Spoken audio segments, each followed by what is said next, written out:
All right, folks, ahead of a massive week ahead. Newcastle playing Man City, Newcastle playing Nottingham Forest. We also have an incredibly important and critical summer ahead. So, can Newcastle build an elite squad within that time? Let's find out right here, right now on Toon Tactics TV, folks. Oh, brilliant from Sham. And now Murphy could take on the shot. Fabian Sham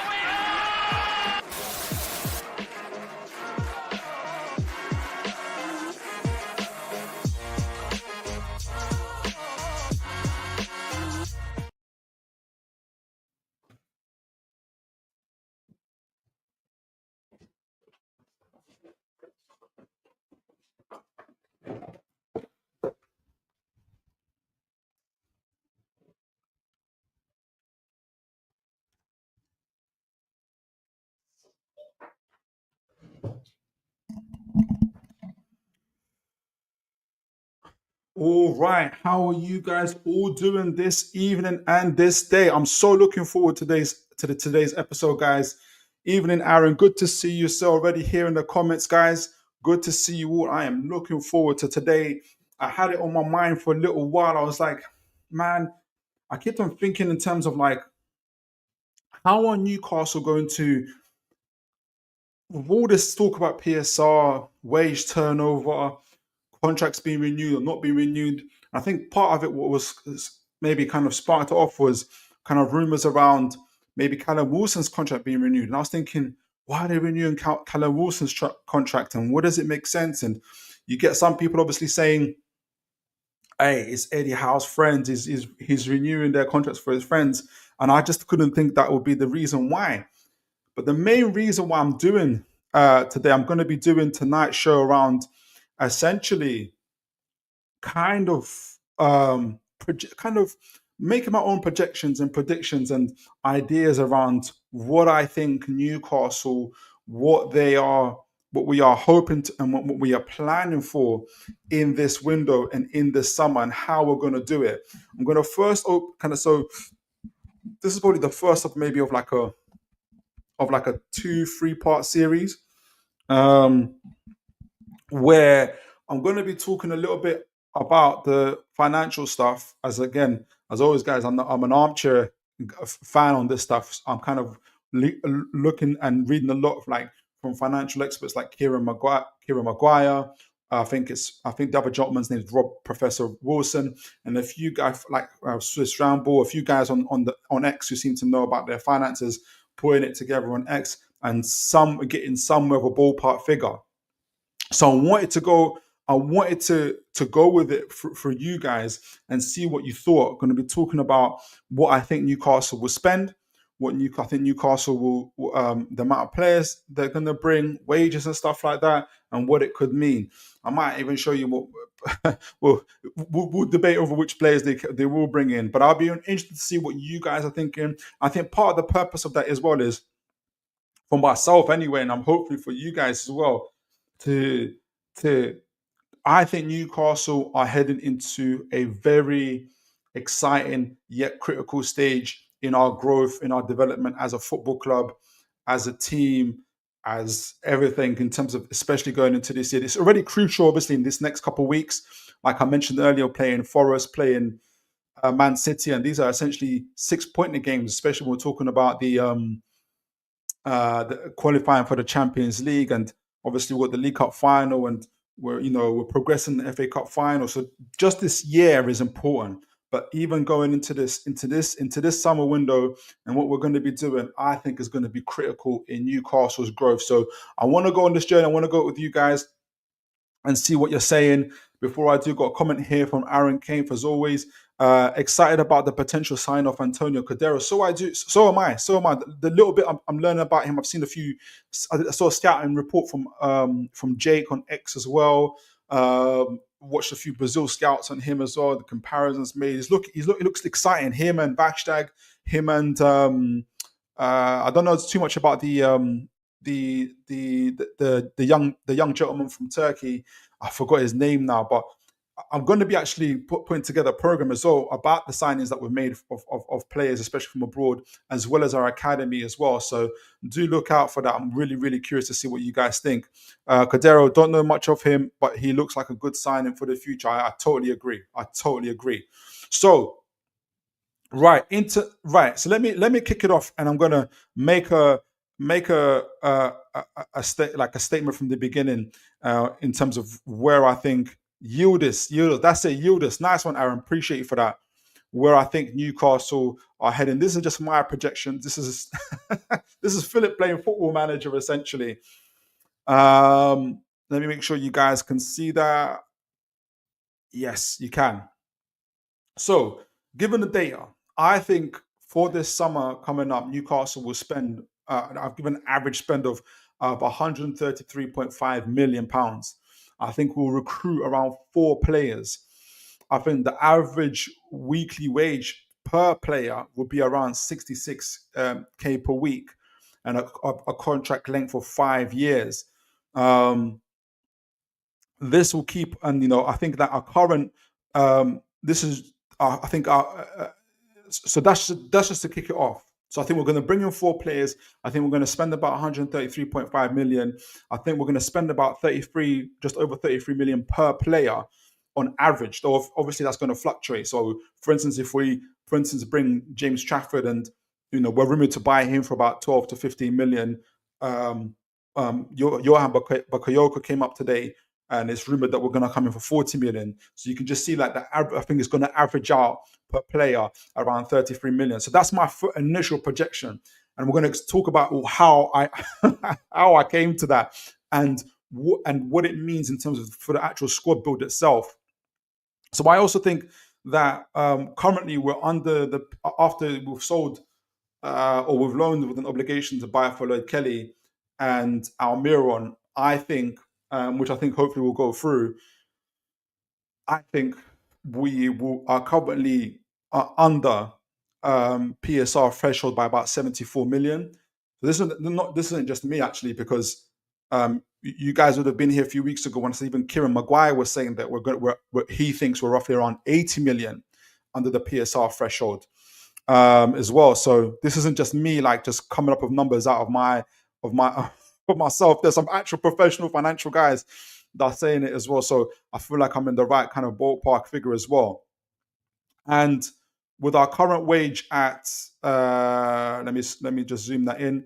With our current wage around 184 million, I think our current so I think our current wage will also increase. I think I included after Isak's and Gomerez's contracts are renewed. I think they're going to get extra pay. So I think our projected wage bill is going to increase to about 184 million and go into the summer transfer window. So I think the first thing Newcastle are going to be doing before they buy or recruit any new players, obviously, will be to keep the especially our blue chip players, our main players now. So Bruno Gomes, Isak, especially, those are the big contracts that I think are going to be renewed as well.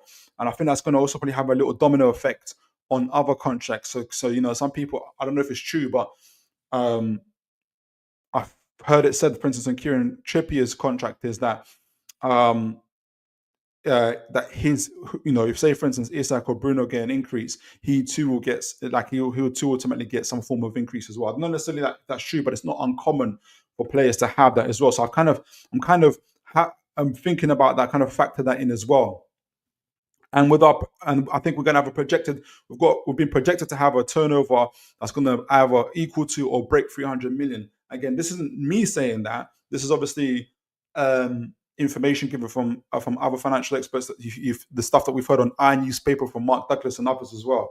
So it is kind of gathering pace as well in terms of Newcastle making their accounts public, I think in the next few weeks, and it's been projected that Newcastle will break that 300 million turnover,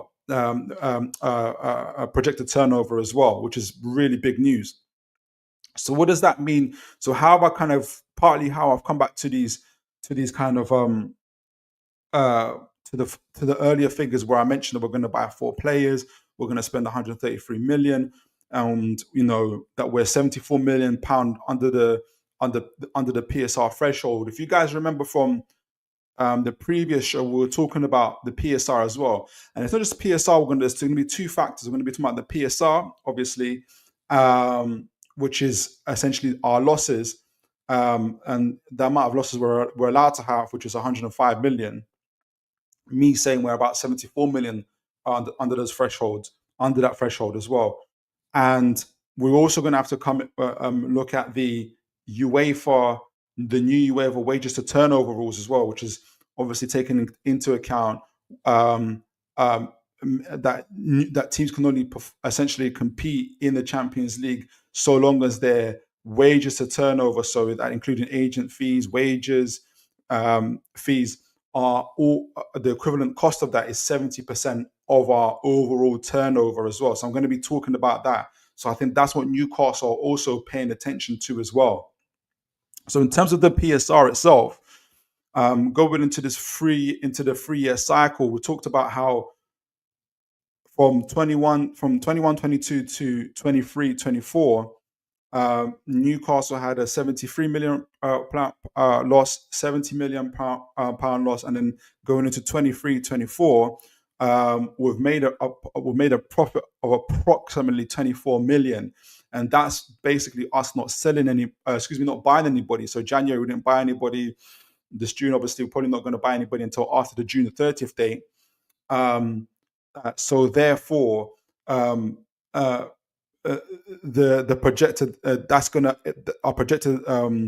our projected losses are around that. But after the June 30th, after the June 30th date, for our 24-25 accounts, the 21-22 date drops out of the cycle. So when they're counting up our losses, they're going to count up to the 22-23, 23-24 losses, and our projected, and what is projected from that time. So essentially, that equals to around 46 million pounds losses overall. So that's where I've got where we're under by 74 million or so. I can't remember what I said, 74 million or so projected losses. So that gives us Newcastle a lot of room to operate or whatnot. So what does essentially all that mean? What am I trying to say? So what I'm trying to say is that with the PSR threshold, then we're initially under by about 59 million. Miron sale, Kelly sale has improved it by about 15. I was a bit conservative, so I said about 15 million. It's probably a little bit more than that, but I was conservative about it. It's about 50 million from sales.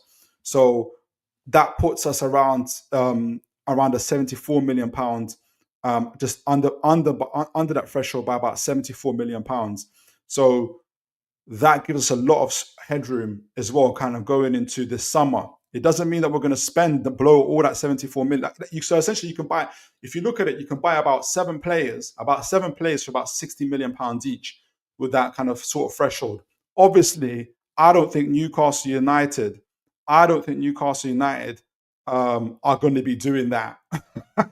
Hence why, because they've got a plan ahead, obviously, for the next 2-3 years. We don't want that situation where we had last summer, where we were on the phone to Anthony Gordon saying we're going to have to sell you because we're 70 million pounds over the threshold.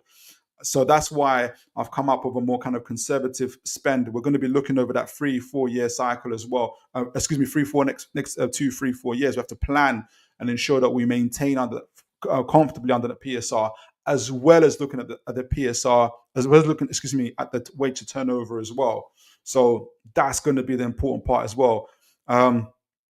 Aaron Kane, I think the Bafka, Lascelles, Callum Wilson, there'll be a few that go out the door on a free. So it balances out in some way in terms of wages when we offer our big hitters new contracts. That's a really good point, Aaron, and I'm going to talk about that actually. I actually think that some of those players we're going to keep, but some of those players will go as well, and it does make a significant impact on our wages to turnover, especially what we're going to offer. And yeah, you're right, especially what we can offer to Isak and what we can offer to Bruno and others as well. You're absolutely correct about that. David Veitch, good to see you, sir. Evening to you. Thank you. Great to see you as always. So I've made my parameters under that. I think so. Strictly looking at the PSR stuff before I go into the wages to turnover, as Aaron talked about, I think my estimation is that going into the June the 30th PSR, we're going to be around £74 million under the threshold based on the stuff that I've made, sales that we've made, the fact that we didn't buy anyone for 3 windows or so. And obviously the year 21-22 dropping out that cycle when they're costing things up. I think we're going to be £74 million under the threshold. Kieran Maguire thinks we're going to be £80 million under that threshold. So, and he's the financial expert as well. So,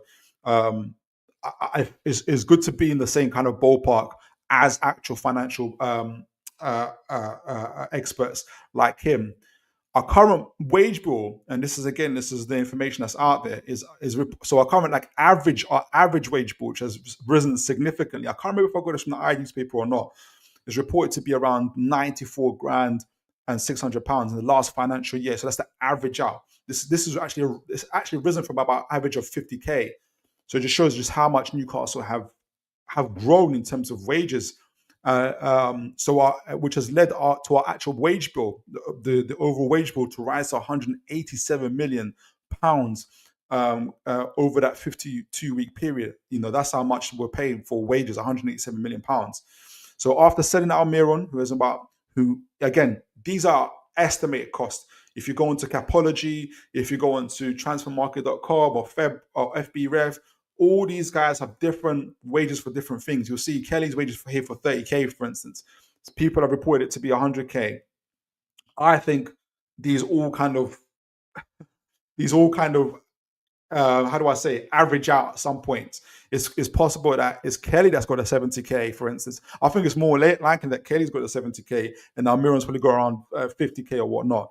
So after selling Kelly, after selling Almiron, the annual wage bill would be, that's taken off, is about 5.2 million, taken down the £187 million to 181.8 million. Why is this important? Because we're looking at the wages to turnover.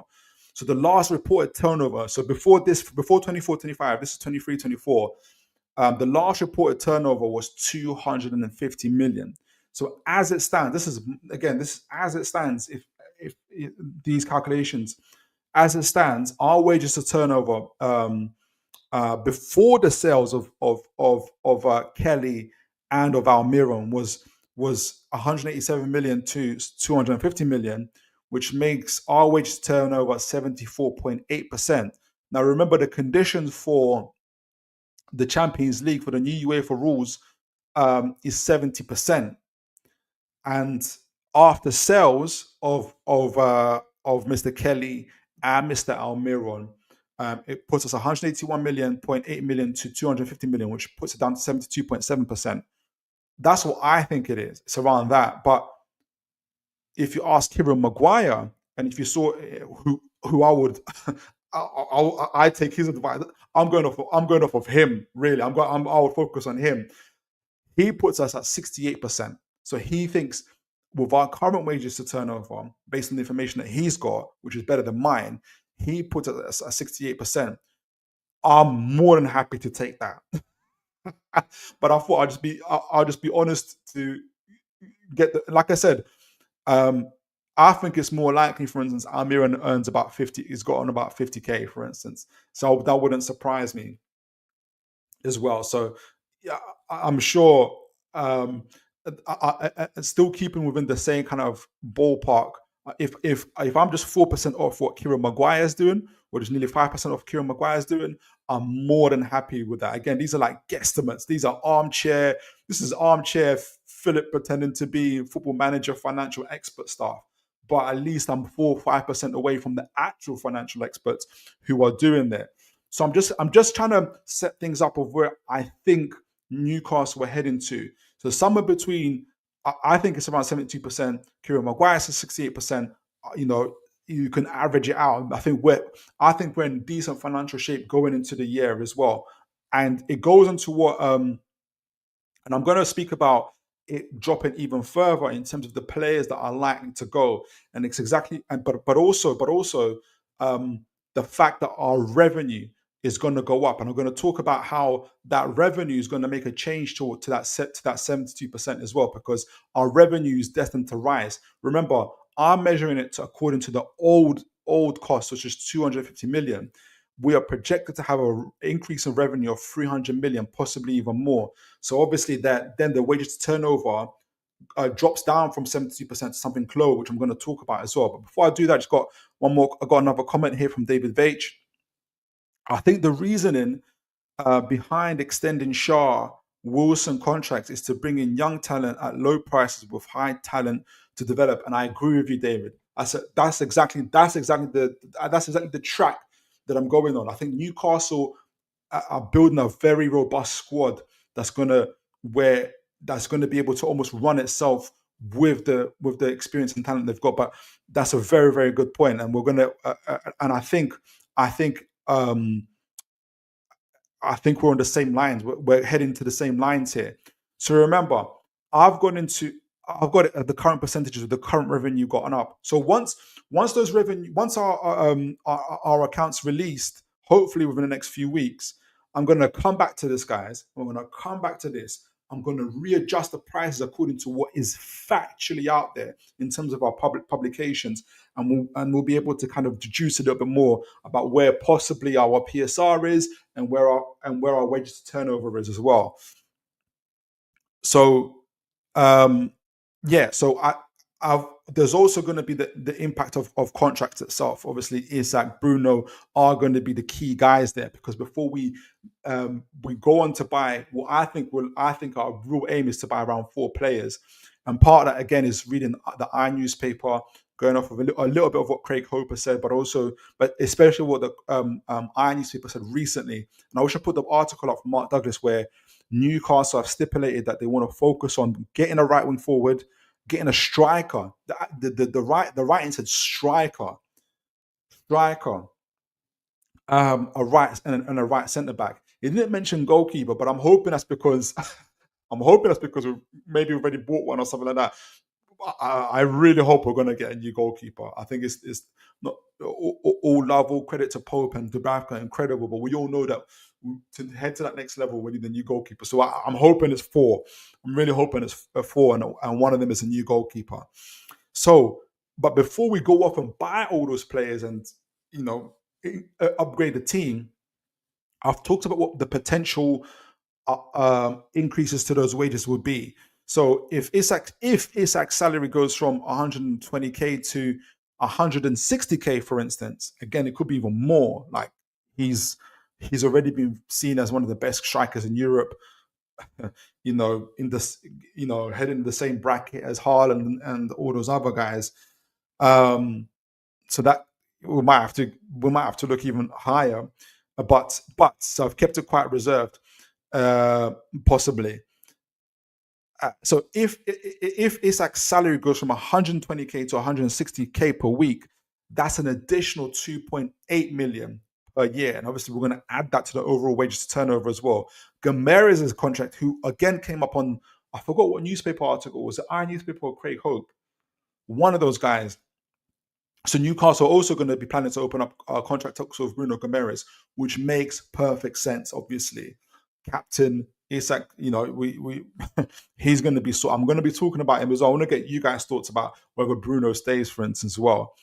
So Gomes will have an increase from 160k to 180k, for instance. I wouldn't be surprised if he breaks the 200k barrier. But I've said 180k. There'll be various add-ons and I'm sure achievable goals, for instance. So 180k per week, which would be an increase of 1.4 million per year. Again, adding to the total. So the total increase to this wage bill will be around 3.2 million of them two combined. That's just Bruno and Isak. I don't know what that might mean for Kieran Trippier. There's kind of also murmurs or rumors around Dubravka being given a new contract, which when we get to it, when we talk about the squad, I think also makes sense as well. I think it's going to make people think again, Eddie Howe's given his friends contracts and stuff like that. But as David Veitch said, we're keeping our experienced players around because we're going to be buying a lot more new young recruits as well. And as Eddie Howe has said, it costs a lot more to replace a player than it is to renew their contract. And while these guys are still performing and are good for the dressing room, it makes sense to renew and increase their contract. So with those, so for instance, for those, so this wage bill could even increase even more than what I'm saying. I feel like that I could be even a little bit, maybe I've been quite conservative in my estimate here. But to be fair, I think I've been conservative also in what the revenue is going to be as well. So hopefully it all irons out. So the new wage bill, from what I'm thinking, is going to obviously going to add 3.2 million, 3.12 million of Isak and Gomeres to the overall wage turnover of 181.8 million, which will be 184.92 million. So the wages to turnover, I've got 260 there to the turnover. It's going to be 250. Oh, that's the increase is also going to increase as well. That's the old calculation, but I'm going to increase it to the 300 million. So that's going to go down as well. And let me see if I got the old calculation on this paper. Let me find it. Yes. Sorry, guys. So yeah. So the 181.8 million would increase by 3.12 million to 184.92 million. Revised wages to turnover, so 184.90 million to the 300 million that's projected. And remember, people are saying this could be even more, but the projected turnover that we're happening would mean that our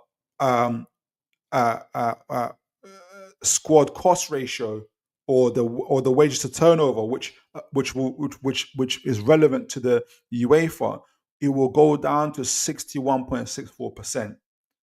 So that's the project. That's what I'm thinking will happen. That's that's the hope essentially, but it could be. I wouldn't be surprised if it's a little bit higher. If there's other players that we're going to be renewing contracts, if there's other maybe increases we make as well, together with Isak and Bruno.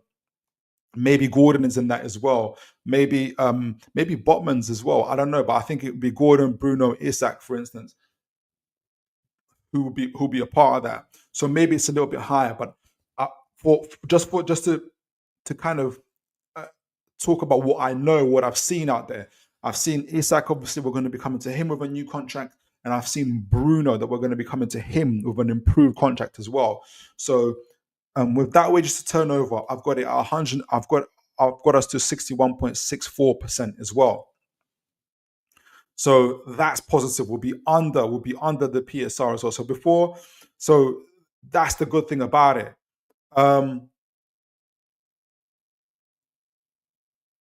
So given that, essentially, what I'm saying is, so going back to what I said earlier, this is why I think we'll be able to spend the money that we can spend. Will be 74 million pounds for the PSR threshold. Will be 74 million pounds under the 105 million. So I think we'll be around the what's 74 take away 105, around 26, 34 million. So like we'll be 34 million deep into a 105 million threshold. So we're 74 million under the PSR threshold.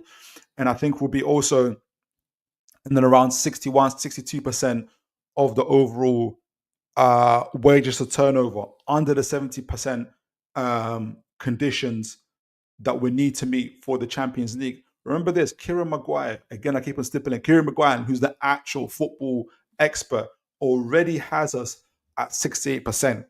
That's his thoughts about our accounts as well.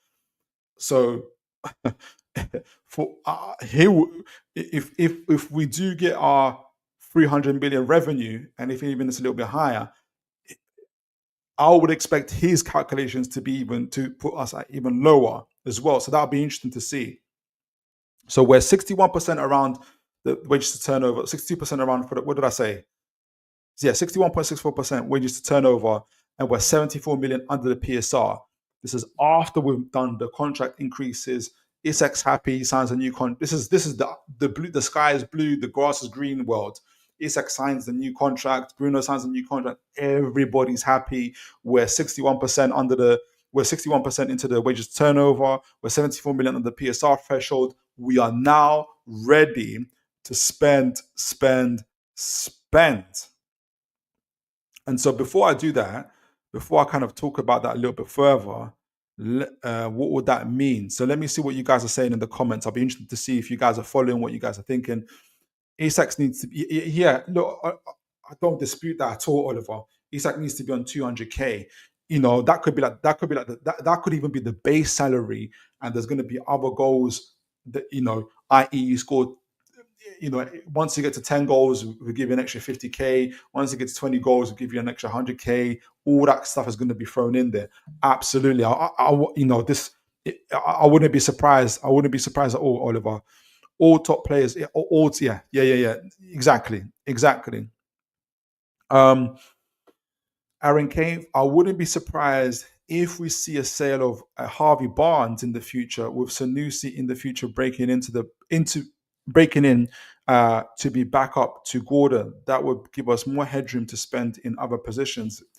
You're going to see moves like that. You are going to see moves like that. That's a really good point. I wonder, you know, that's a really good point. So the impact on our, you know, an impact on our. So if you guys remember what I said earlier in terms of impact, let me put it back there.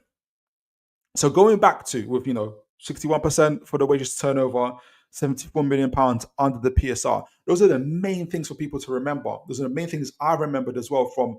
I thought the gentleman's name that came on X as well was talking about the wages turnover, but he was reposted by Sean Casey. That's when we're looking to the transfer window, the main thing to remember is the wages turnover that's going to come in 25-26 season, and the PSR stuff. So that's the main thing I focused on. So given what I said earlier, where I'm saying, hey, I think Newcastle will spend around 133.5 million on 4 players. Our average spend would be about 33.75 million per player, and 66k or on average per player on wages on average. So again, I'm thinking of PSR and I'm thinking of wages turnover, and obviously the contract left would be about 5 years as well. Taking into account the contract increases for your Brunos and for your Isaks, and again, as some of you said, it's going to be about 200k. It's going to be even higher. You know, definitely, I can see that happening. So what would that mean if what I'm saying, if we're heading along those lines? So the impact, what would that impact be on the transfers on the PSR threshold? So the total transfer spend being 133.5 million, amortize that over the 5 years. So I'm assuming that every player that we buy, we're going to put them on a 5-year contract. I'm assuming then you divide that by 5, all of that by 5, will be about 26.7 million per year, which would mean, a sense, so starting the PSR position under by 74 million, the annual amortization of 26.7 million means that the new PSR position, after we spend all this money, essentially will be 47.3 million under the 105 million threshold. I think this is what they're aiming for. I think this is why we've suffered 3 windows of no spending. Yes, we bought Vladik Karmas for 20 million, some crazy PSR stunt. Yes, we bought 15 million Usola as well, but you know, but over 3 windows, spending 30 odd million is nothing. We know that. But I think this is what they're trying to achieve. And this is why they didn't spend in January. It's a huge risk because like we talked about earlier in other programs, it could cost us cups. It could cost us Champions League positions. But it's almost like they have to, in order to really align themselves, squad growth on the pitch and off the pitch, they have to do this. This is what I think they're thinking. So with what again, this is Philip doing Football Manager stuff. This is Philip reading Kieran Maguire, reading Professor Wilson, reading a Swiss Ramble, reading some guys on X as well who sound like they know what they're talking about. I'm putting it all together, and then coming up with figures in terms of what I think we'll spend based on the players that will be linked on, which I'm going to talk about in a moment, and get you guys' thoughts about this. After we spend this money, essentially, I think we'll be about 47.3 million under the PSR threshold, which I think would be a success. And I think this is what they're trying to do. And the wage to turnover, based on the 66k on average for the 4 players, that I think we're going to get, which is going to be an extra 13.728 million, the wages turnover, which will, if you add that to the projected wage of what I think will be around 184.92 million, the new players' wages which adds an additional 13.728 million, the new total wage bill will be around 198.643 million, so just under 200 million. So with the projected turnover of 300 million, you divide that by the 198 million, puts us around 66.22% under the wages threshold. So we're about 40 plus million pounds under the PSR, and 66%, so about 3-4% under the wages turnover. That would be exceptional business. And like you said, I forgot who said it. I think it was Oliver that said it, that we can probably afford more to give Isak more, around 200k. I think there's definitely room for that, and I think that's what leaves us with a little bit of headroom. It's a huge risk, but I think, like I said, because it could affect the now of what could happen on the pitch. Remember, we haven't bought anybody, we haven't loaned anybody, but I think this is what they're trying to achieve. They're trying to align everything together, our financial stuff off the pitch, together with what's happening on the pitch as well. So that's where I'm at. That's what I think financially we're trying to do. So after all, like I said, after all that spending, will be 47 million under the threshold. We'll be on about, after the transfers, we'll also be on around 66.22% on the wages as well. So Newcastle's PSR position remains comfortably within the limits after this 24-25 spend, and also allows us obviously to be flexible if there's any emergencies in terms of the players, in terms of everything that we're trying to do, in terms of bringing people in. So I mentioned earlier to you guys that I think we're going to bring about 4 players in. How did I come up with a figure of 133 million pounds, and where did that essentially come from? And I want to, again, I'm going to be talking about the players that we were linked with, and I know that. I'm going to be using them as reference points. So there is no way I'm saying, hey, we're definitely, the players I'm going to show you guys. There's no way I'm saying to you guys, we're definitely getting this player. I have no clue what player. I'm just using the players that we've been strongly linked to, including players that we know that we bidded for, as a reference point, looking at the current wages that they're on now, what we're rumored to have bidded for them, or we're rumored to trying to spend on them, and and the positions that we're trying to fill. So I've tried to use that to give my guesstimate as to what we're doing. So let me just make sure you guys can see this. Yeah, you can.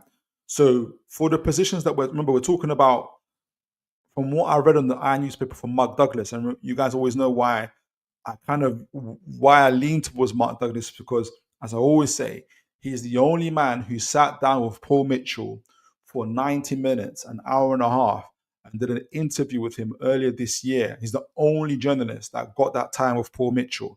And so Paul Mitchell has refused to talk to any other, to have an interview with any other journalist to this extent. There's no other journalist who's had this in-depth interview with him. So I think they've got a relationship. It was Mark Douglas who told us about, from that meeting, it was Mark Douglas who told us about Abdul Qadir Qasanov, who went to Man City, and his agent also confirmed that Newcastle went for him. It was Mark Douglas who told us about Juma Bar, again, another player that went to Man City. So I think essentially that Mark Douglas has a good relationship with Paul Mitchell, and this is the side of things that he's hearing from. So that's why I think the positions, and from him, what he's saying is, he mentioned in his latest report that Newcastle are looking for a striker. He didn't say forward, he said striker. So we're going to speak about Wilson in a moment as well. That we want another striker, we want another right wing forward, we want a right centre back, which this will be of no news to anybody, because we know our transfer saga looking for Mark Gahey, for instance, and now Kosanov as well. He didn't mention the goalkeeper. It is me saying the goalkeeper. But also we know that we bid for James Trafford last summer as well, but didn't get him. So, can I make the PowerPoint bigger? Thanks for that. Thanks for that, Hunter as well. Good to see you as well. Apologies, I'll do that right now. Let me get that a bit bigger. Sorry, guys. Right. So the positions I'm focusing on. Let me know if this is big enough for you. I'm trying to. If you guys can see what I'm saying, so let me hide this. So the positions I'm focusing on is striker, right wing or right wing forward, right centre back, and goalkeeper. I think those are the key positions that we're trying to improve on. So I've estimated the costs for the transfer fees and the wages based on the guys that we're looking at, and so I did the scale approach. So for instance, when we've been rumored for the right wing position, for instance, I've used in this case Mbeumo and Magnus Akliush. Mbeumo is rumored to be around 50 million. Magnus Akliush at the moment stands around 25, 30 million. So I kind of use those kind of scales to get an average of that and say, maybe somewhere between that, we're going to get a right wing forward that's going to cost around 30, 35 million pounds.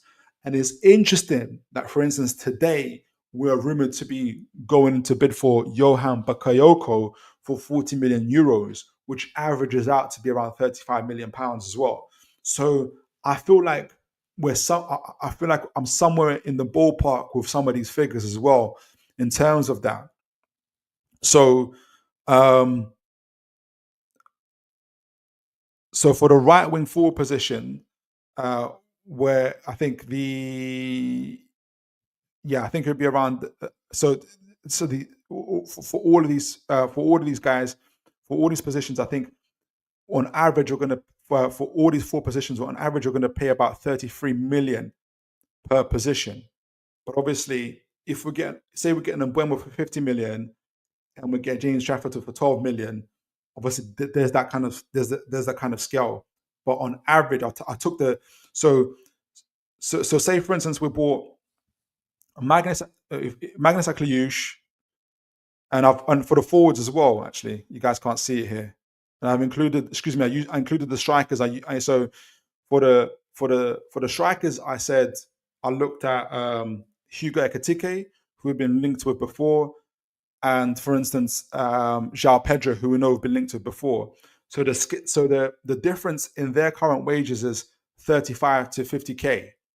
So for instance, if we bought a Hugo Ekitike, who's on current wages of 35k, my assumption is that we'll double his wages. So we'll go from 35k to 70k if we got Hugo Ekitike. If we got a João Pedro, who's currently in the Premier League, and is obviously his transfer fee is a little bit higher than Hugo Ekitike's because he's in the Premier League. So Hugo Ekitike is currently valued at 35 million. João Pedro is valued around 50-55 million. João Pedro's weekly wage, according to FBref, I think it is around 50k. So if we've got a João Pedro, I think I've taken the assumption that we'll double his wages to 100k. Do we get Hugo Ekitike? So at the same time, Mbeumo, same thing for Mbeumo. His wages, his fee will be higher than Magnus Akliush's. If we've got a Mark Gahey, for instance, and same difference between a Mark Gahey and a Juma Bar. Juma Bar was available for around 10. I think it got sold for about 18 million. I can't remember. Around 10 million. Mark Gahey, we're looking at 55 million. Mark Gahey's wages are again higher than Juma Bar's wages. Juma Bar's around 5k. Mark Gahey's on around 50k as well. So I've kind of did that scale of I did the average wage between those guys. Same thing for a James Trafford, who's rumored around 12 million, and a Lucas Chevalier. If you guys can see that, Lucas Chevalier is rumored around 25 million. So we're looking to pay a little bit less there for a goalkeeper. So I've averaged it out where I think essentially for a goalkeeper, their wages were, and I've doubled it essentially. So I think we're looking to pay our new goalkeeper anywhere between 50 to 70k. So I've averaged it out to 60k, and that's what I've added to the wages to turnover. I think for our new defender, we're looking to pay anything between 10k to 100k. So we could get someone really young and inexperienced, like David Bates talked about, like a Juma Bar, who's on 5k currently, double his wages to 10k, or we get a Mark Gahey, who's currently on 50k, and double his wages to around 100k. So I averaged it out to 75k. So we're looking to buy a defender with an average kind of spend around 55k in terms of wages for a defender, and anything between 10 to 55 million for them as well. And in terms of for a right winger, we're looking to pay between 25 to 50 million, with an average wage again from about uh, what did I got for right wing in terms of wage? Right wing forward 35 to 50k. So possibly again doubling that as well. So that's where I've got the kind of the brackets. I don't know if you guys can see that. Can you guys see that? Let me see what you guys are saying. Yeah, you can see the Hunter. Fine, cheers. Let me see what you guys are saying. Aaron Kane, wouldn't it be a surprise to get someone on a free? Plenty of talented players, and that's how we've been linked with Jonathan David as well. But I heard Jonathan David's going to Barcelona, for instance. But yes, exactly. Anybody on the free would be fantastic. Free, plenty of talented players who can, and I think there's a couple ones I'm going to talk about. Excuse me. To get someone on a free, plenty of talented players who can improve us and go bigger on one of the priority positions, centre back, and yeah, exactly. I agree. I agree. Uh, right winger, very important. Totally agree with that as well. So essentially, yeah, that's where I got my kind of my projected costs in terms of wages to turnover, and the transfers as well. And that puts us in a position to buy certain players or whatnot. And as you guys, none of these names will be new to you guys. Mbuemo, Magnus Akliou, Shuma Bar, Mark Gahey, James Trafford, Lucas Chevalier, João Pedro, Hugo Ekitike. These are all the names that Newcastle have been strongly linked to in the past. I simply looked at their current wages. I looked at the ones that kind of did a scale between the lowest pay scale to the highest current pay scale, doubled it in obviously to try and attract them. If Newcastle were to attract them, what they would pay. Same thing with the transfer fees as well, and kind of averaged it out. So for instance, if Newcastle bought a Lucas Chevalier, Juma Bar, we can't buy Juma Bar, but if we were to buy Juma Bar, Magnus Ekliouche, and a Hugo Ekitike, for instance, so goalkeeper, defender, right wing, striker, overseas players, it would cost us in fees around £82 million. Does that make that'll be really good business from Newcastle United. However, if we bought James Trafford, Mark Gahey, Mbuemo, and João Pedro, our overall our transfer fees, if you put them all together, will be projected to around 185 million.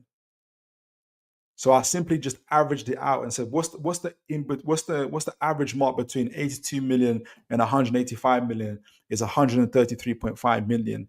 And I did the same thing with the wages, where if you average out after I doubled their wages and I averaged it out according to the scale, it's around 66k. So that's how I got the projected fee of 133 million, and that's how I got the average wage per player of around 66k. That's what I was thinking about. This leads me on to our actual squad, players that we buy, sell, key players that I think will keep. We're a bit undecided about, and players that I think will be leaving. So let me know if you guys can see it. I hope this is clear. Let me know. I will zoom in if I can, and well, what I've got left there to get you guys' thoughts, because essentially, I think we're going to be renewing more contracts than we're than players that were leaving. So, for instance, this is where I came up with my thoughts on it as to why we're renewing the contracts. And David Veitch talked about it earlier. So, for instance, we've currently got 5 goalkeepers. We don't need 5 goalkeepers, and the only reason we've got Mr. Vladikarmas is because of PSR, and we try to sell him. This is why I put you. If you're wondering why I put him in the undecided, it's not that we're undecided about whether we're going to keep him. I think Eddie Howe, Paul Mitchell, even Vladikarmas himself know that he has to leave. We're trying to sell him. We're trying to get him to Saudi. He was refusing it. From what I've seen in the latest reports, I don't know if you guys saw it, but the latest reports said that he refused to essentially go to Saudi. Not everybody wants to go to Saudi at the end of the day. So the only reason I've put him as undecided is because I don't know if he goes. I don't know if there's a deal out there that he will take. That's the only reason. And I've got Roddy to leave for sure. So that leaves us with Pope, Dubravka, and Gillespie. And that leaves with that's. So I think we're going to be, in my opinion, the ideal situation. So this is the sky is blue, the grass is green. If Paul Mitchell and Eddie Howe had their way, the key variable in this that I couldn't include because I don't know where these players are at with it, is the players themselves. So, but I think if you're Eddie Howe and Paul Mitchell, not just Eddie Howe, but Paul Mitchell as well, for this, I think keeping Pope, Dubravka especially, are key. Because it's hard to replace that quality without adding extra money to the wages or actually adding extra money to the fees, to the transfer fees as well. Not only that, we want to bring in a new quality keeper. Say it's James Trafford, for instance, as well. You don't want to bring in James Trafford plus 2 new goalkeepers on top of that. You don't want you don't want to spend extra money on that. But if you're Eddie Howe, you don't want to have 3 new players on top of the other players that you actually want to bring in to have to look after, to develop, and to ensure they're part of they feel they're part of the squad, because you're squad building here. So if you're Paul Mitchell and Eddie Howe, the best thing you want is to sell Vladikarmas. Roddy's been great. I wouldn't be surprised if Roddy stays, but I think he goes to make room for the new goalkeeper, be it James Trafford, be it Lucas Chevalier. I'm just mentioning James Trafford because he's the one that we've been really, really linked to. I'm not saying he is coming, but I'm just saying that this is the guy that we've been linked to. So it could be James Trafford, Lucas Chevalier. The main thing is to keep the experience of Pope, Dubravka, Gillespie, and add the new goalkeeper who's going to be that needle mover. We know what we're looking for. We're looking for a goalkeeper who's great with his feet, a sweeper keeper also, and he's really good with his hands, can save shots and all of that, and is massive, of which James Trafford fits the bill for that. So that's what we're trying to make room for. The variable that we can't control is Pope, is Dubravka, and trying to make them feel that they'll know, for instance, they'll be on reduced minutes. Can they handle that? Hence why I think you might be seeing, I think there's 2 selling points that Eddie Howe and Paul Mitchell can give to a Pope and Dubravka and the other players I'm going to be mentioning in the other positions. The one thing is, God willing, Newcastle get into Europe. Hopefully it's Champions League. It might be Europa, but hopefully it's Champions League. But hopefully we'll win a cup as well. But on top of that, is that Newcastle, for instance, over the past couple years have been playing 40, 50 plus games, because we've been going deep in cup competitions and plus Europe. You are going to get minutes, and you're going to be part of a team that's playing in Europe, and hopefully be part of a team that's winning cups as well. But in terms of you will get your minutes. That's what Eddie Howe can sell them. What Paul Mitchell will have to sell them is contracts, possibly he'd want to extend those contracts by a year, not 2 years, because they're getting older. Extend them by a year and possibly bump up their pay, which I think is what Dubravka got. Hence why he's not in Saudi Arabia right now. And I think that you're going to see that similar theme going into other positions. So my thinking, the ideal situation for the goalkeeping department is, although I got Rade Kalmas as undecided, he's sold. There'll be another keeper to go, probably Roddy, but we keep our better quality and experienced players on Pope and Dubravka, and we're bringing a new goalkeeper as well. So let me know what you guys think about that. I'm going to move on to the defense. Similar to, like, who would you guys keep? Who would you guys let go? Would you even bring in a new keeper? Do you think that's even priority? Let me know. I think a new goalkeeper is a priority, and I think that ball playing goalkeeper who can save, who can be a super keeper, all those things, is the needle mover, is the ceiling raiser for Newcastle United. I also looked at our defense and where we're at the moment.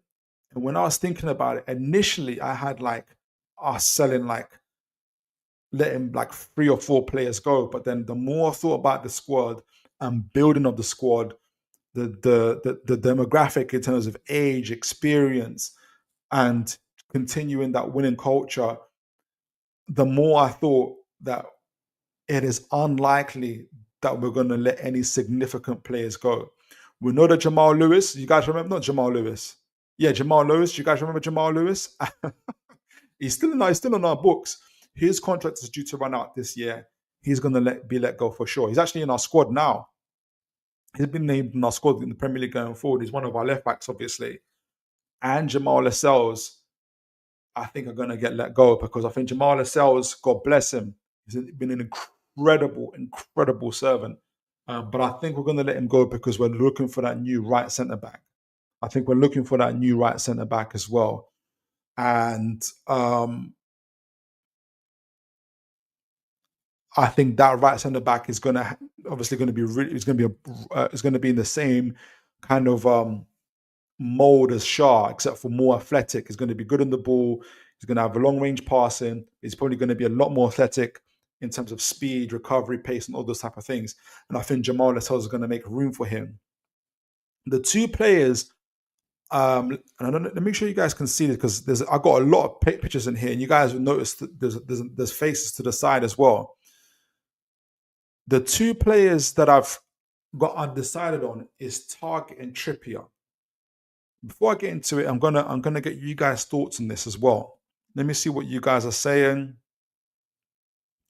Aaron Kampf, if it was up to me, I would sell Pope and Dubravka. Oh wow, okay, I would sell Pope and Dubravka and keep Vadikarmas as a backup, and bring in a new number 1 in Trafford seems to fit the bill. So would you? What's the reason?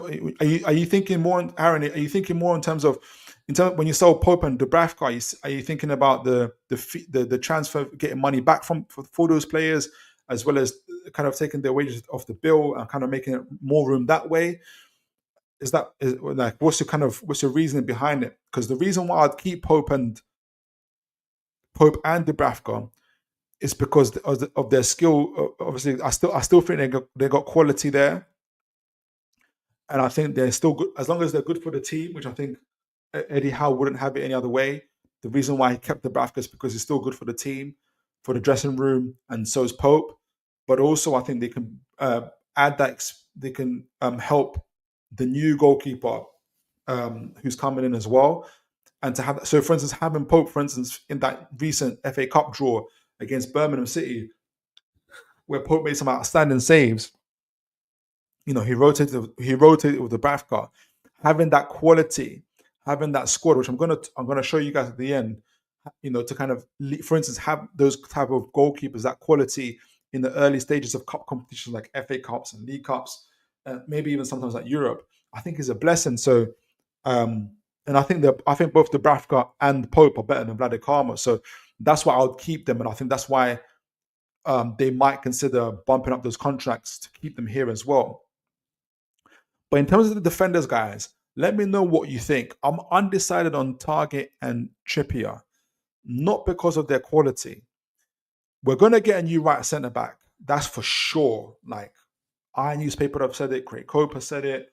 All the tier 1 journalists have said that we're looking for a new right centre back to partner up with Botman. The ideal being that backline would have Lewis Hall left back, Sven Botman left centre back, the new right centre back, and obviously Tino Livramento. And that is a quality backline together with a new goalkeeper as well. In our reserve, we're definitely keeping Dan Burn and Shaw. We know that there's contracts underway for them. For Trippier, our right back, I think if you're Paul Mitchell and Eddie Howe, you definitely want to keep Trippier. We know from last year when Bayern Munich representatives came here, Eddie Howe flatly refused. We know this year, even Ben Jacobs just announced that we're refusing to sell Trippier to Galatasaray. He's wanted by teams. Again, Eddie Howe refused to sell. And we know from what I've seen, for instance, against Arsenal, Trippier was absolutely quality against Arsenal, in my opinion. Was it Arsenal? Yeah, against Arsenal, it was absolutely quality. And his experience is immense to keep. My only thing is, does Trippier want to stay? Or does he want, like Pope, for instance, maybe even the Branco thing, I want to be the main guy. I want to be playing more regular minutes. But again, I think Paul Mitchell can offer a little bit more on the contract. And I think if Newcastle are playing in Europe, hopefully Champions League, Eddie Howe can assure him of more minutes as well. So I think, but I've got them as undecided, mainly because I think Trippier and Target might be looking for more minutes. But I think they could be persuaded with better contracts and a little bit more time, especially if Newcastle are playing. And you might be asking me, why do I want to keep Target? You know, I still think similar but less so to Trippier. He's still got quality. He played in that FA Cup game. He did okay. And to have him as backup was Hall. And to buy a new left back is going to cost us a lot more than when, on top of having Lewis Hall and the right centre back, is going to cost us. Remember, if we bought we're already buying a new goalkeeper. If we buy two new or one other goalkeeper to replace Pope or Dubravka, that's 2 or 3 players, plus a new left back or right back. That's already 3 or 4 players before we reach the midfield and before we reach the forward line. Eddie Howe, in no way on earth, wants 7 or 8 new players at Newcastle United. That's a no-no. We're seeing what's happening to Chelsea. It's an extreme example, but it's a valid one, where you bring in high turnover of players. High turnover of players leave, high turnover of players come in. The dressing room, the culture changes. So Eddie Howe would not want that. At the same time, Paul Mitchell wouldn't want that because of wages and because of fees, and we're trying to keep it balanced. It ruins everything. It makes more sense to be able to renew the contracts of the good players and experienced players that you got now rather than change things around. So I don't think this is just an Eddie Howe thing of keeping his friends and keeping his loyal players. I do think it's also a Paul Mitchell thing, and it's a club thing. It's in the club's interest to keep these players as well, in my opinion. They might be the other answer, though, but there is another answer for Target is, for instance, we've got Alex Murphy in the academy who's currently at Bolton, is doing okay. And there's a potential, he has a potential. So if Target does leave, I still think we don't buy another left back. And possibly if Alex Murphy is good enough, he steps into that role to rotate with Lewis Hall when needed. Kieran Trippier, because we've got Kraft who can play right centre back as well as right back, Kraft is not Kieran Trippier. But if Trippier leaves, I still don't think we're necessarily buying someone that specifically plays at right back, because I think Eddie Howe and Paul Mitchell will bite the bullet and say we've got Kraft who can play there. We'll probably get a right centre back, and we're going to talk about them, who will be able to play right centre back, obviously, primarily, but could also play right back as well. But it's not the perfect way they want to build the squad. I think they would want to keep it, especially a Kieran Trippier, if they could. But I wouldn't let me know what you guys think so far. But I wouldn't blame, for instance, Trippier for. I would want to keep him, but remember, Trippier was made captain. Then he was taken off being captain. Now Bruno's captain. He's been through a lot and everything else in terms of that. But I'd still want to keep him because I think he's absolute quality. Let me know what you guys think. I got a few comments before I move into the midfield department and get you guys' thoughts on this. So that for me, I'm trying to look at it through the eyes of Paul Mitchell and Eddie Howe. That's the main guys. The one variable I can't do is the players themselves. So I don't know what's in. It's difficult for me to assess Trippier and Target and the Bafka, but I do think players, money is an influence, but also where the club is heading to. If Newcastle in the Champions League, God willing, win cups, and the players are going to be worried about playing time. Newcastle are playing like 40, 50 games a year now because we're reaching to finals, for instance, and stuff like that. And we're doing it more and more regularly. Even last year, when half our squad was nearly injured, we still got to FA Cup and League Cup quarterfinals as well.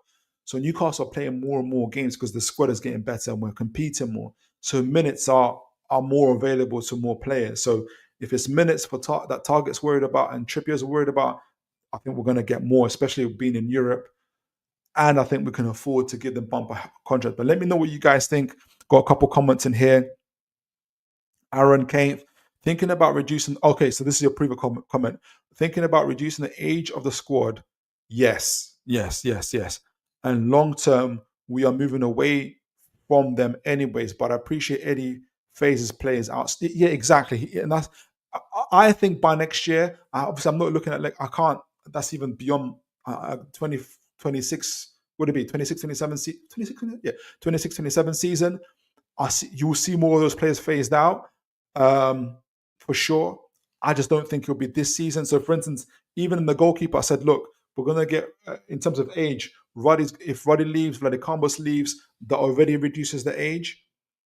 And in the defense, Jamal Lascelles leave. I know Jamal Lewis is 27, but, if he still reduces the age. Jamal Lewis is 30. Again, the age reduces a little bit more. And I think the players that we're going to bring in, if we're looking at Trafford, he's 21, 22. The right centre backs have been looking at Mark Gay. He's the oldest, around 24.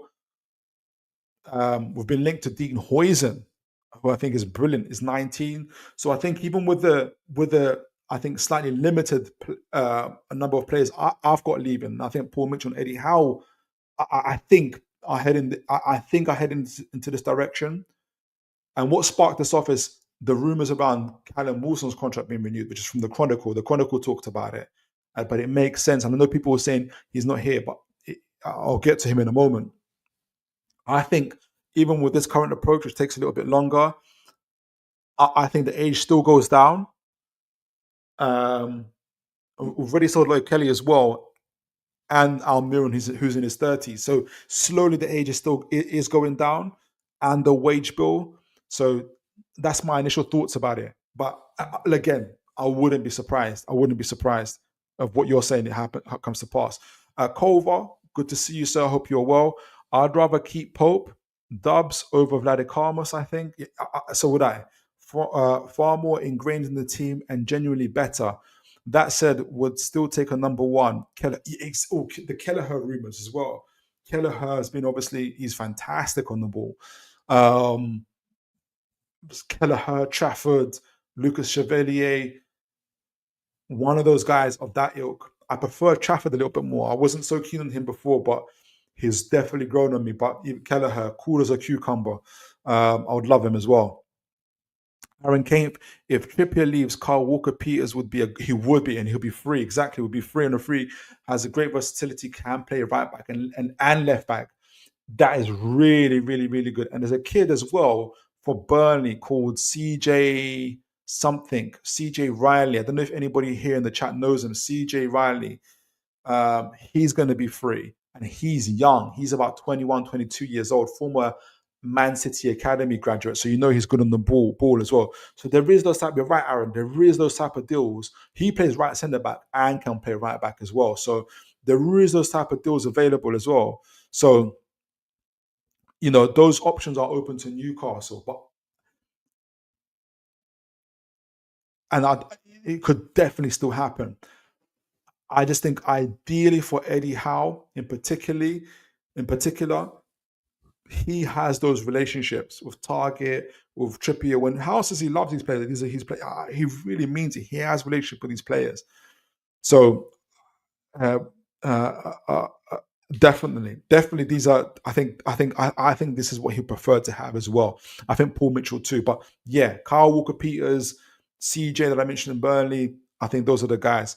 But I also think that they'll look at Alex Murphy, how he does at Bolton, the left centre back for Newcastle, the academy player, and they'll look at him as well and say to themselves, could he join? Could Dean Huijsen? I don't know what you guys think about Dean Huijsen. We were looking at him last year, but anyway, I won't go to that too deeply. I think it's phenomenal. I'd love him to join. So that's the goalkeeper. That's the defense department. Now the midfield. This one is second is. This took me a long time. Believe it or not, Isaac Hayden is still on our books. But thankfully, his contract is running out. Is it running out? I hope it's...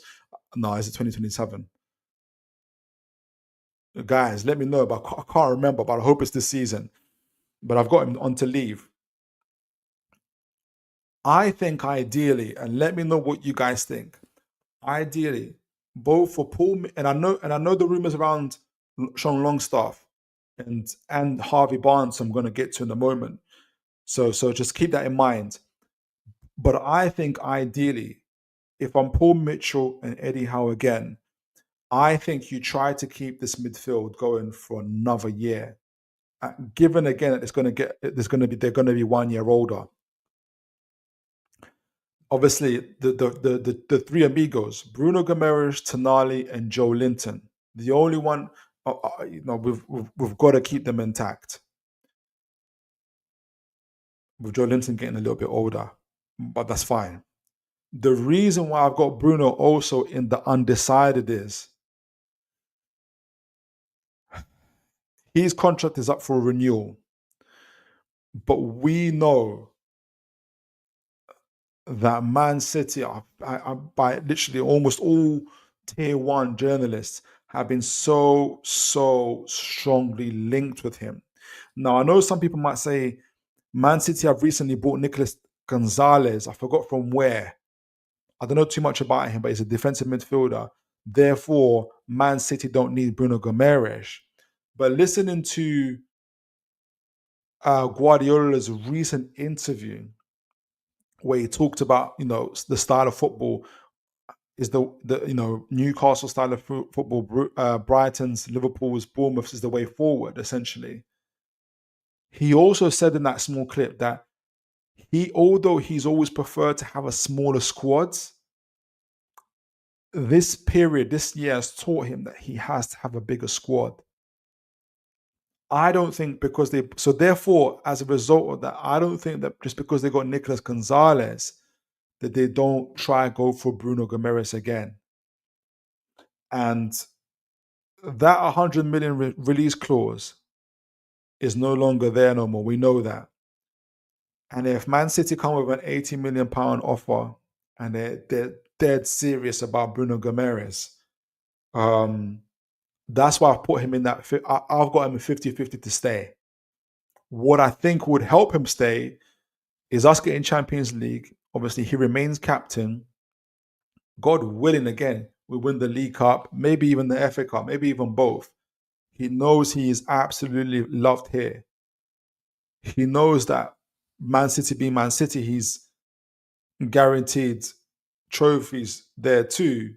But he's not, he'll have to restart almost and gain that kind of same love that he's already got here. He's not going to be captain at Man City, for instance. He's just going to be another defensive midfielder. So maybe that'll be on his mind as well. So, but I'm trying to be realistic and say that's the part where I'm a bit undecided. Sean Longstaff and Harvey Barnes in particular have been named in the newspaper by Mark Douglas. Again, Mark Douglas, like I said, he's very close with Paul Mitchell. Him and Harvey Barnes, Sean Longstaff and Harvey Barnes. I'm going to speak about Harvey Barnes more, but Sean Longstaff have been named as the guys that Newcastle, the way it's been worded is Newcastle would be resistant, or Newcastle not be resistant, but it would take a certain amount of money for those players to go. Like in the roundabout way, saying without making it look too obvious that they would sell Harvey Barnes and they would sell Sean Longstaff. But I don't think, again, going from what we spoke about the goalkeeping department and defensive department, from an Eddie Howe's point of view, whether people rate Sean Longstaff or not, I know a lot of people don't. I think Eddie Howe rates him, and I think to a certain degree, he wouldn't want to see him go. He wouldn't want to add another name to the squad that he doesn't need at the moment.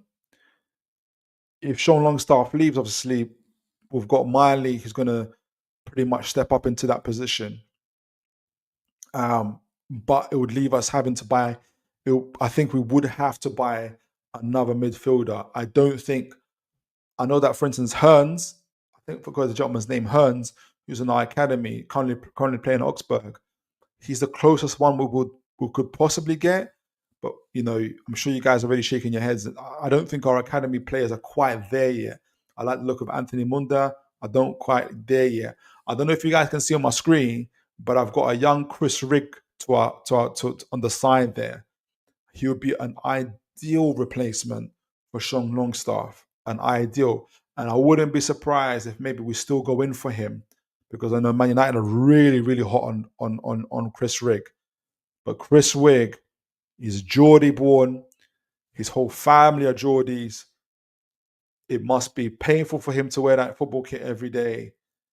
He's 17, 18 years old. It'll be incredible to have Chris Rigg playing alongside Lewis Miley in our midfield. So I've got him there just in case. But ideally, I believe, and again, even if we keep Sean Longstaff, he's got a year left on his contract. I would not be surprised, for instance, if we bought Chris Rigg. But I think ideally, just because we might have to. But I think that's my initial thoughts about it. But otherwise, I think in an ideal situation, if Chris Rigg remains at Sunderland, says, give me another year before I go to Newcastle, hopefully, that kind of situation. Bruno says he renews his contract, he stays with Newcastle. Sean Longstaff, I think Eddie Howe and Paul Mitchell wouldn't mind keeping Sean Longstaff at least for another year. That's my perspective. Let me know what you guys think. I've got a few comments here as well. David Veitch, I think you have tapped into Mitchell and Howe's minefield. Thank you, sir. Into Howe's minefield. And I'll be delighted if your analysis and possible projections turns out to be correct. So would I. I have, because it puts us in a great position, especially the cup predictions. Thanks, David. Aaron Kane, Longstaff, I think, has to go for the progression of Lewis Miley. On that, in terms of player progression,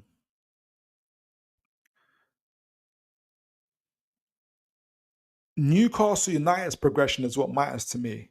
So just as me personally, Newcastle United winning games, winning trophies is what matters to me. I personally don't care if it's Lewis Miley or Sean Longstaff that get us there. If Sean Longstaff scores the winning goal against Liverpool in the League Cup final, I'm happy for Newcastle United and Sean Longstaff. If it's Lewis Miley, I'm happy for Newcastle United and Lewis Miley.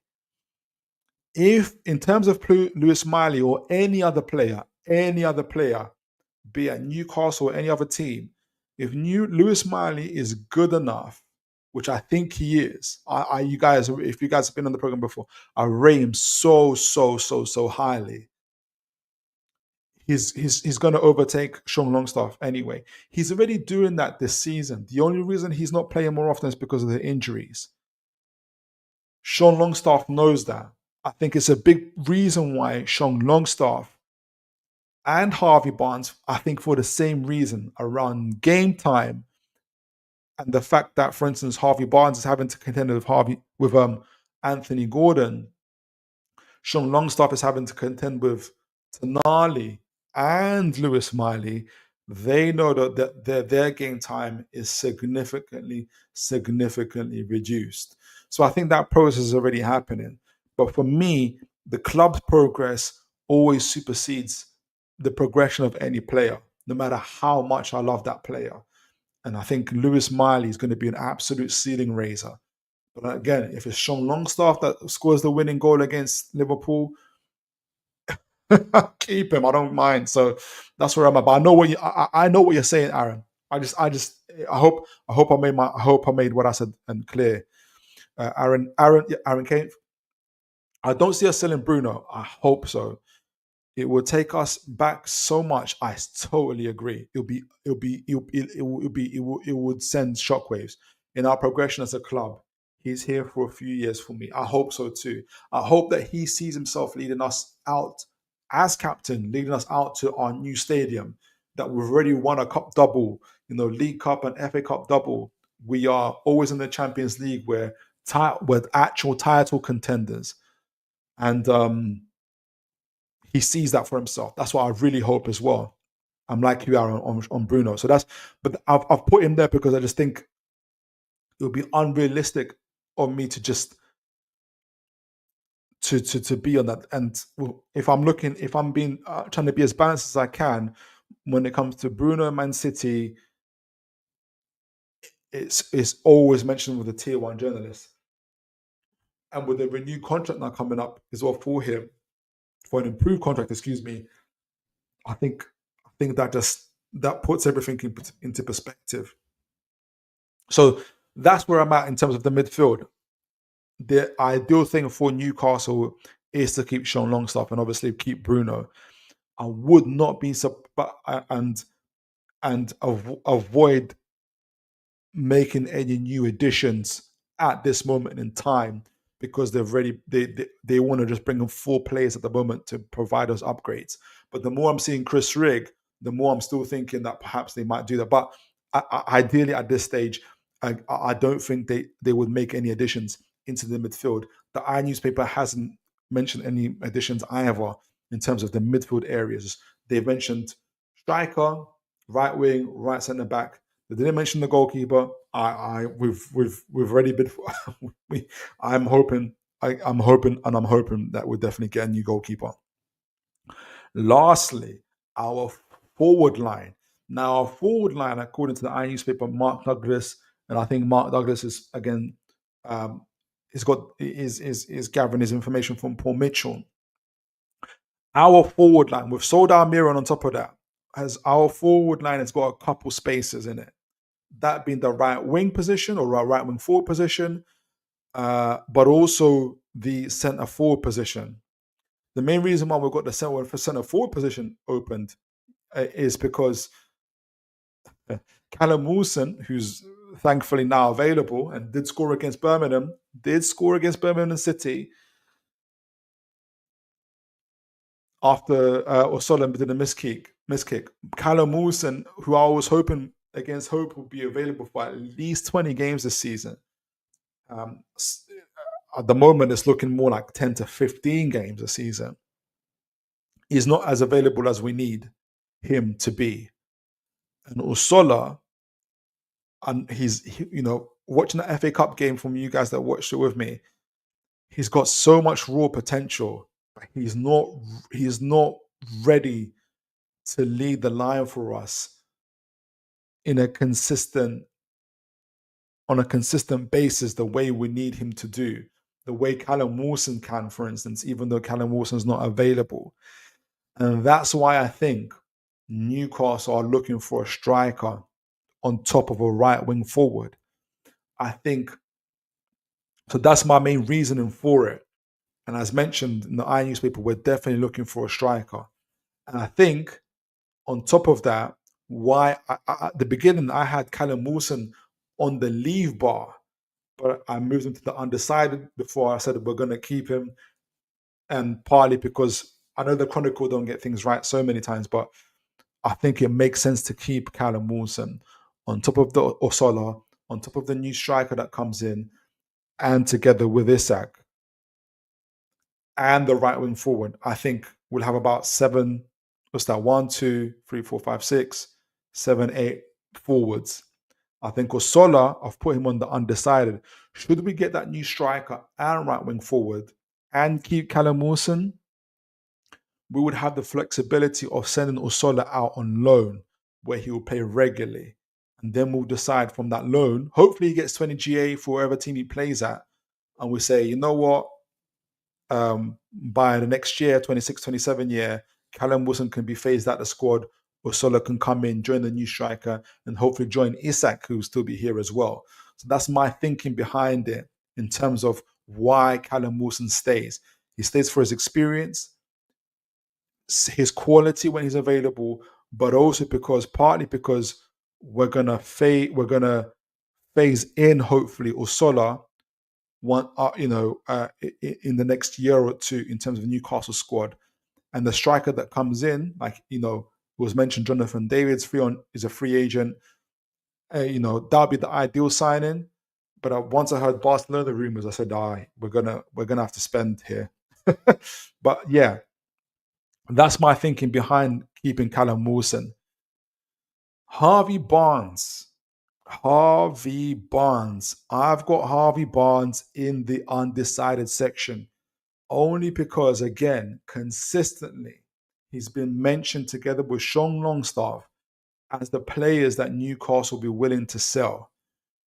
If Newcastle were to sell Harvey Barnes and Sean Longstaff, in terms of transfer fee wise, we could be getting anything between a combined cost of 30 to 40 million. And, wage wise, we'll be taking off maybe somewhere between 120, 170K. So from a financial point of view, there is a lot of advantages to that. But from a squad growth, a squad development point of view, that adds possibly ideally one in Eddie Howe's perspective, but possibly 2 new faces on top of the 4 that we're bringing in, which is just too much. And at this moment, there is academy players that we bring in in those departments. For instance, the young man that we're looking to buy, is it Cordero? He's a left wing forward, so maybe him, but it's not ideal. I think if you're Eddie Howe, you definitely want to keep Barnes. And if you look around in the league, in the Premier League, the difference in quality between Anthony Gordon and Harvey Barnes isn't massive. We have really good depth in terms of having Gordon and having Barnes. I think Barnes is lacking in confidence a little bit. You can't buy that. It's very difficult to keep that, to have that. So even from an Eddie Howe and Paul Mitchell perspective, it's better to keep Barnes than it is to sell him. Than it is to go for him. Obviously, the key point for Barnes and Sean Longstaff is that they are in their peak years. They're both 26, 27. These are their peak years. They're not going to get these years back again. And they want to be playing as much football. They want to be able to, they can be the main guys in other clubs, really. They want to be the main guys there. They won't be that at Newcastle. Sean Longstaff will never be better than Tonali. Harvey Barnes isn't better than Gordon. So there is a great potential that both of those guys leave. So that's why I've got Harvey Barnes in the undecided. But again, if you're Eddie Howe and Paul Mitchell, in my point of view, I think you would love to keep them. And I wouldn't be surprised again if we seek to, I don't know if they look to improve their contracts, because Harvey Barnes is in a really good contract, but if you, it depends how much you want to keep them, really. It would be ideal for them to stay. But let me know what you guys think. I've got a few comments here. Let me know where you're at with that. So, David Bates, Newcastle were very interested in Dean Huijsen and would be fabulous partner for Botman. He is, honestly. And we didn't take the risk on him. We got Lloyd Kelly instead. Um, hindsight is a 2020 vision, isn't it? Now Hoyland's going to cost a 55 million release clause, and Bayern Munich are interested, Chelsea are interested. Similar, I think it's going to be a similar thing that we had with Elise, where we triggered his release clause with Bayern Munich and with Chelsea.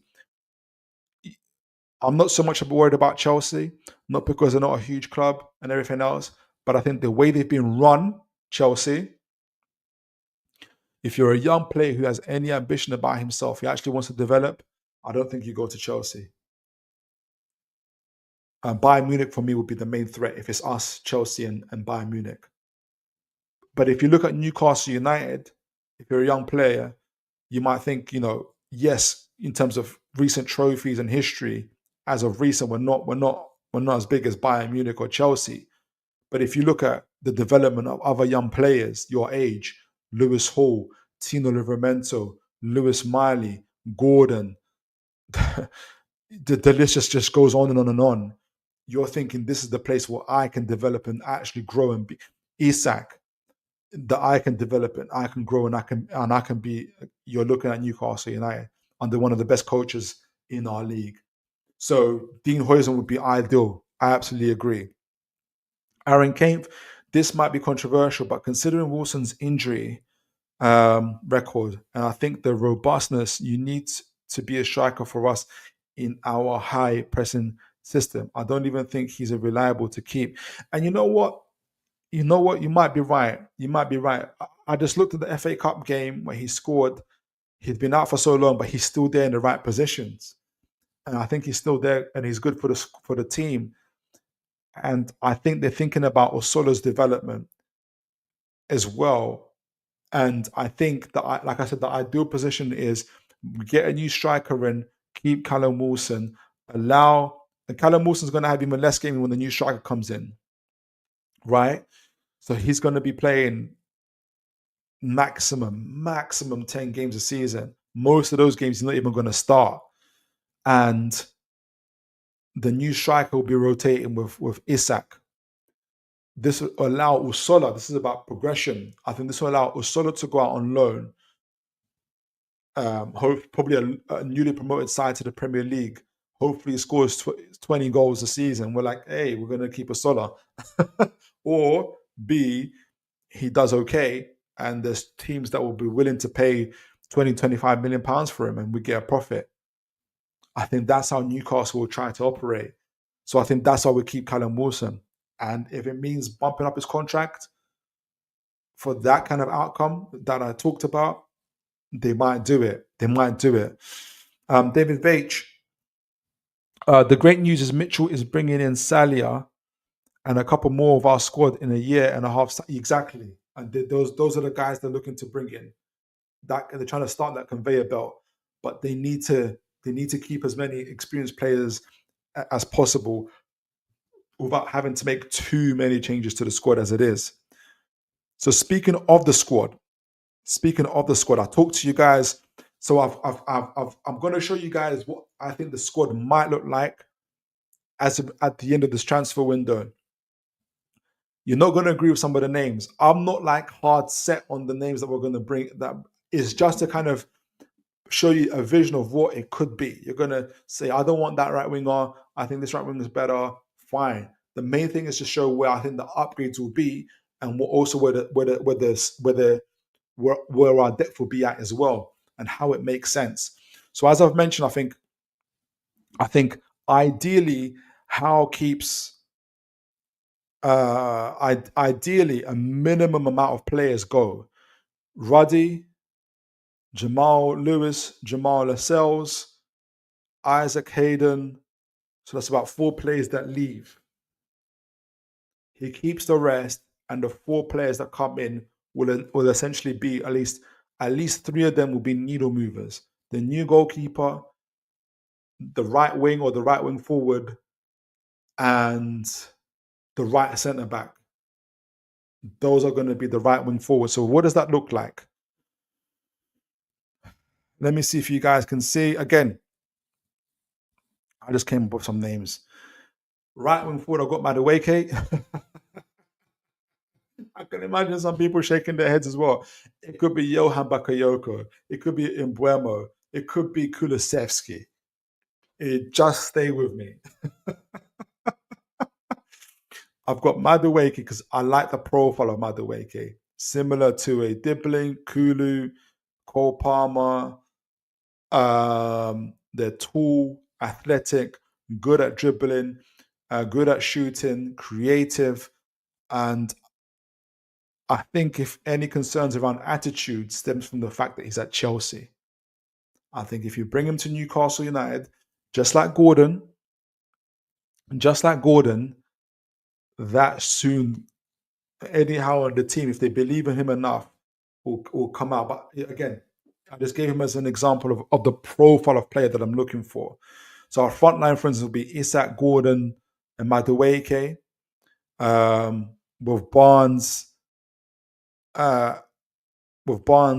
and Ekatike. I'm going to show you the second. I've got Hugo Ekatike. I'd love to have Hugo Ekatike rotating with Isak.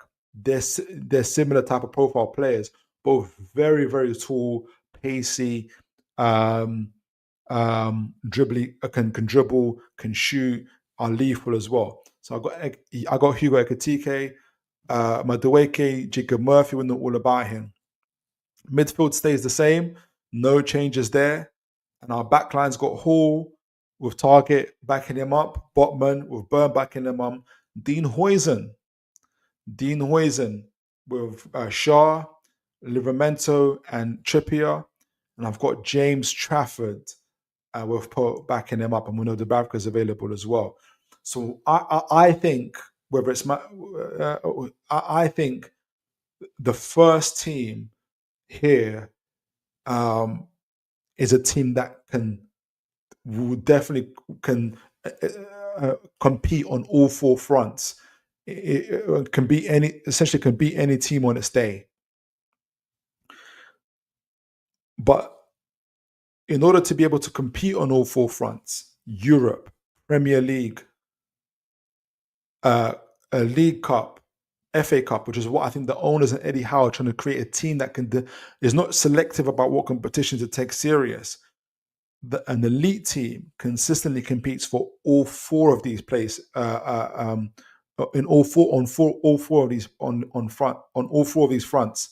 So the second team, or not even the second team, the depth of our team will look like Barnes on the left, Ekatike striker with Wilson as well, Murphy as our front line. I think, for instance, if we played think about the recent game we had against Birmingham.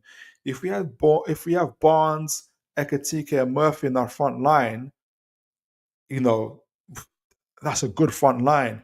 If we've got Willock, Longstaff, and Miley in our midfield, which was our midfield against Birmingham, I think they did okay together. And we've got Target, who again played, Burn, Shaw, and Trippier. 3 or 4 of those guys played, and Pope, who played. We made that game a lot more easier, and we're able to compete. And I think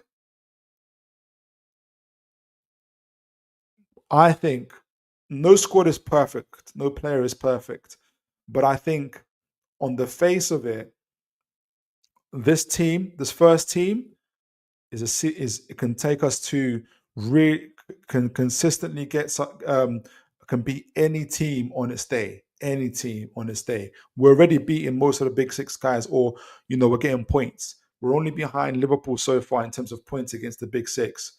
I think this team can beat any team on its day and can compete in Europe. I think with this depth as well, I think it allows us to again compete as we have been, to get us to more semi-finals and finals in FA Cups, League Cups, and hopefully get us to the next stage in Europe as well, as it stands at the moment. So let me know what you guys' thoughts about that is so far. I want to get your guys' takes as well before I conclude and end the show. But that's on my mind. It was all on my mind. The financial aspect. We talked about the PSR. We talked about the wages to turnover. We talked about my thoughts on how much I think we're going to spend. We think we're likely to spend in terms of the overall transfer fees. What sort of wages we're going to spend. the impact it's going to have on PSR, the impact it's going to have on the wages to turnover, and with the 4 players coming in and bumping up certain, renewing a lot of contracts, allowing certain players to go, I think it balances out where I think in an ideal situation we keep the players that we wanted to keep. We'll build us with the 4 players that do come in. We are very good and very flexible under the PSR. We're flexible. We're in a good position under the wages turnover, but we have a very competitive squad, in my opinion. A squad that is able to compete on all 4 fronts, and we're doing that this year already on a lot smaller squad. I think we're 2 to 3 players short at the moment. But I think if the stars align, we win the League Cup this season, we qualify for the Champions League, we make the changes that I talked about. I think this summer and with this spend, I think brings us into a great position, and roll on the new stadium, roll on the new training ground, and I think Newcastle are really, really heading into place.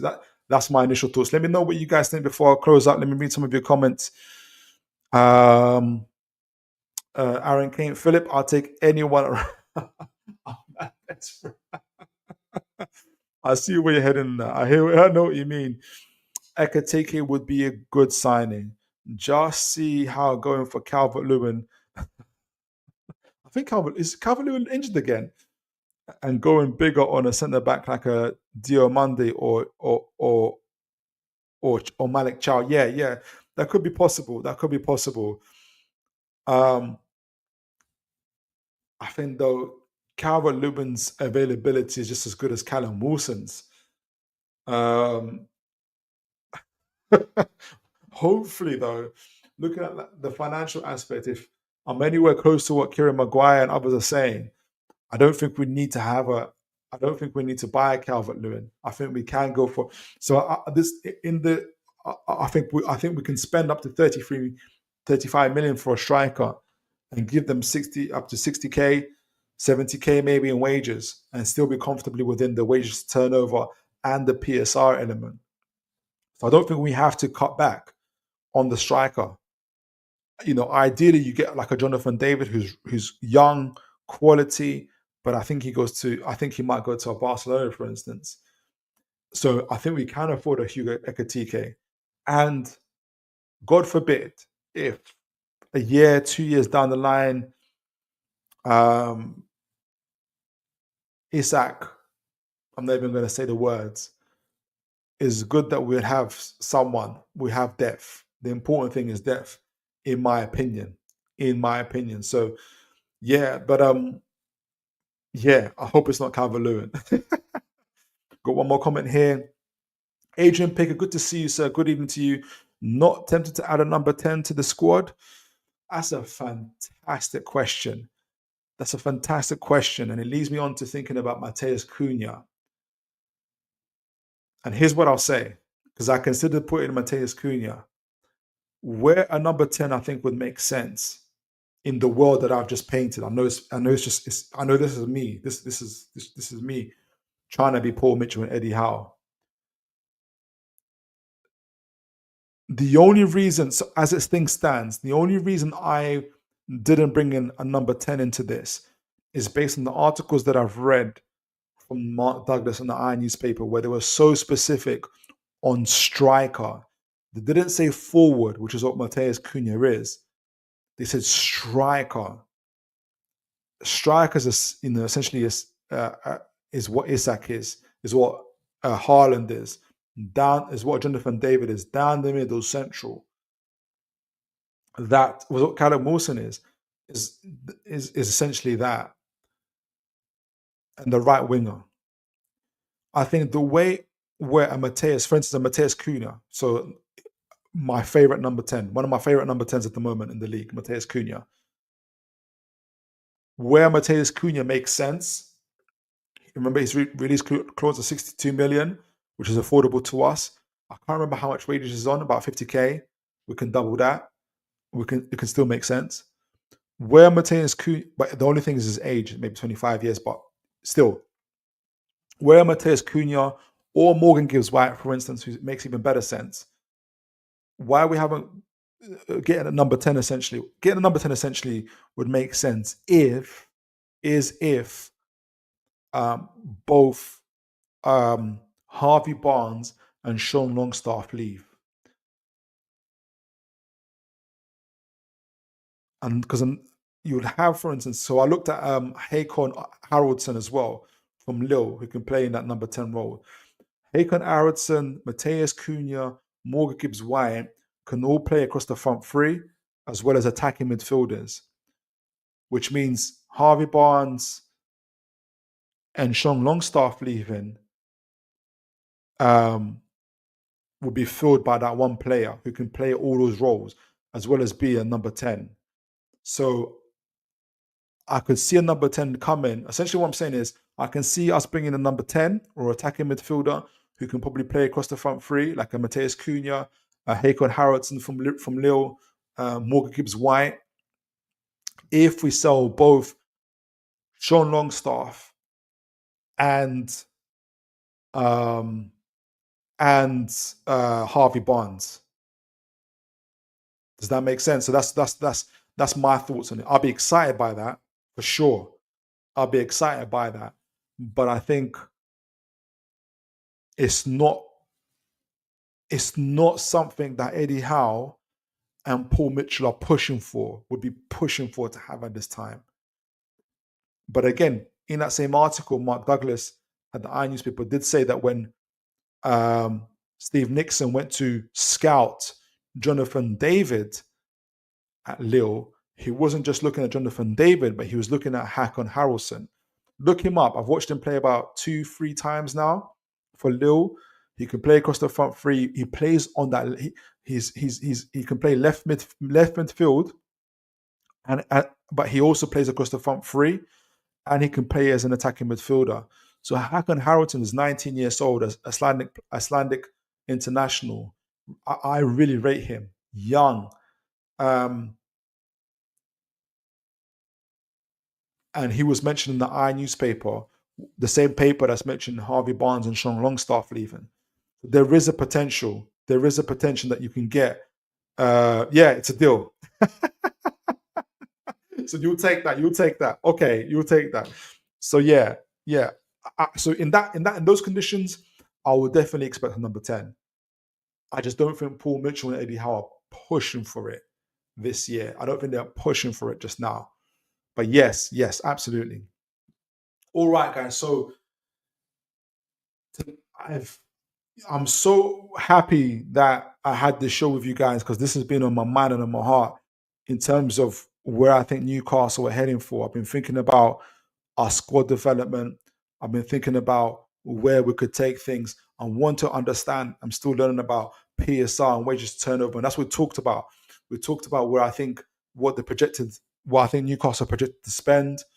About 130, 133 million. We talked about wages. I think we're gonna spend around 66k per player for wages. I think we're going to bring in about 4 players. I think we're going to bring players for the goalkeeper department, right centre back, striker, and right wing. Ideally, I think about 4 players will leave, which will be Jamal Lewis, Jamal Lascelles, and a couple of others that I forgot, Isaac Hayden and somebody else. But I think we'll look to definitely improve the contracts of our big players, Isak, Bruno Gomes, as well as maybe some of our older players. Don't be surprised. In my view, I won't be surprised to see Callum Wilson's contract renewed, Nick Pope's contract renewed, Dubravka's contract renewed, Kieran Trippier, Kraft. We know that Dan Burn's been renewed. A lot of those contracts to be renewed, because I think it helps with the squad development. I think the age of the group will go down regardless, because of the players that are leaving and have left already, but also the players that we're bringing in. But we're able to do things in a more controlled and phased approach.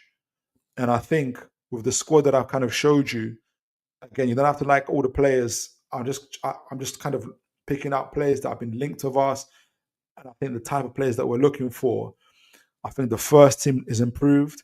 I think our depth is improved. And the main thing, we're able to compete on all four fronts. So, and we're financially stable, PSR wise and wages to turnover. And hopefully we're in the Champions League regularly, competing for the title, the Premier League title regularly at some point as well. And it allows us to also then focus on our academy players and young players coming in as well. So that's what I think it is. Whether, that's the ideal world. But again, can we keep the players? All these other things, we'll see. I think we can do it. In the meantime, I'm gonna, and I hope you guys are gonna enjoy this journey right now. Newcastle United are in the League Cup final as it stands. Newcastle United are 6th in the league, 2 points away from Champions League.